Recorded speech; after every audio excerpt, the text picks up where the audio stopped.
What's going to happen is, especially later today with these 40-mile-per-hour gusts, that's out of the north, so east-west roads not so good, right? Not good, and the crews just can't keep up because it just keeps blowing over what they've already cleared, so that's just adding to how long it's going to take to get these roads back operating. Well, we're going to see another round come through in just a bit. In fact, yeah, we want to show you that right now. As a matter of fact, you could see some of that in Martinsville, where Sia and our photographer Drew are. And this is a great shot because what most of you are seeing right now are just a few snow flurries. This area of blue, Greencastle, Greenwood, now moving into Franklin. Here's Martinsville. That's where our crew is there in Morgan County, and that's where the heavier snow is. And this moves all the way to the Spencer, Gosport, Metroplex, Ellettsville, Cloverdale, right along I-70. In fact, once you get to the airport and go to Terre Haute, you're driving through this new wave that could produce another ½ inch to 1.5 inches of snow. And, you know, that has caused or been one of the factors in so many of these accidents and crashes that Lindsay's been talking about today. So I think we're going to see additional morning snow. This east-west is going to cause blowing and drifting, and these gusts from 30 to 40 miles per hour today, which means extra travel time certainly is needed. And I would say this, make sure, and it's that way anytime, you know, but make sure you have emergency supplies in your vehicle. Jumper cables if you think you may need them, as well as an emergency aid kit, and always a blanket. Always a blanket. 21 out there right now. Muncie, Greencastle at 21. Shelbyville's at 24, while Kokomo is at 20.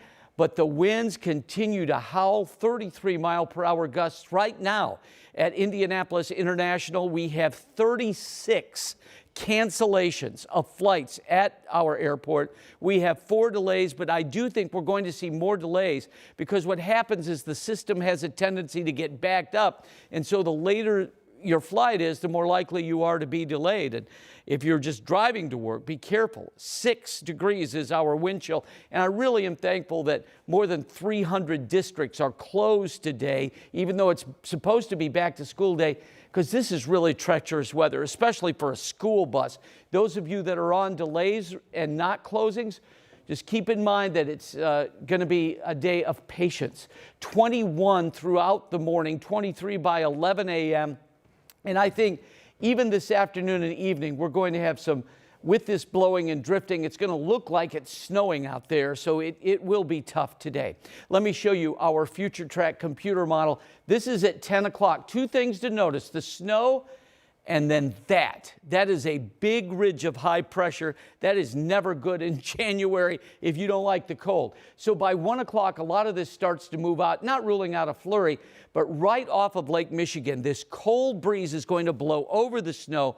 That will reinforce the chill. And then as we move on into Wednesday and Thursday, it starts getting cold again. And this cold front is going to move through by Friday, but ahead of it, just the coldest air of the season thus far. So here we go with our 7-day outlook, 27 for a high today. Again, that blowing and drifting is going to be significant. 10 tonight, 26 tomorrow. And then we've got really 1, 2, 3 mornings in a row we're in the single digits. In fact, Thursday morning, we're down to 0 with sub-zero wind chills and 16 for a high. But if you can hang in there, we've got snow Friday, and then we warm back up close to freezing by Sunday. And we'll have much more on that in a little bit. But again, traffic has been the name of the game. We've had problems since we went on the air at 4 o'clock, Lindsay. Yeah, you mentioned how it would be scary for buses. Yes. Having a 4-wheel drive, it was still not very pleasant. It was pretty rough. It was. And we just got some word in from Evansville. We know that they are now under a state of emergency for travel. And that stretch of 64 between Evansville and Louisville closed. Oh my God. They had a lot of ice in addition to the snowfall down across far southern Indiana near the Ohio River. So we'll keep you updated, of course, across the state. But this is out on the east side of town. This stretch of 465, we've had several slide-offs. This is one coming off of the ramp system from Pendleton Pike onto 465 southbound. And there have been several travel lanes blocked because of stalled vehicles in that far right lane heading south. So this is creating quite the delay. both directions really. We are monitoring 465 both northbound and southbound. It's been about 10 to 15 minutes in both directions. As far as monitoring the entire metro right now, we've had on average about 7 or so crashes ongoing at any given time. So that is something that we will be monitoring for you. Again, this is a look at the metro. Most of those crashes are on that stretch of 465 in between I-70 and I-69. We've also had a semi that left the ramp, partially blocking that on the northwest side. That's coming down I-65 southbound onto 865, and also another slide off 65 northbound. That's on the south side of the city near Keystone Avenue.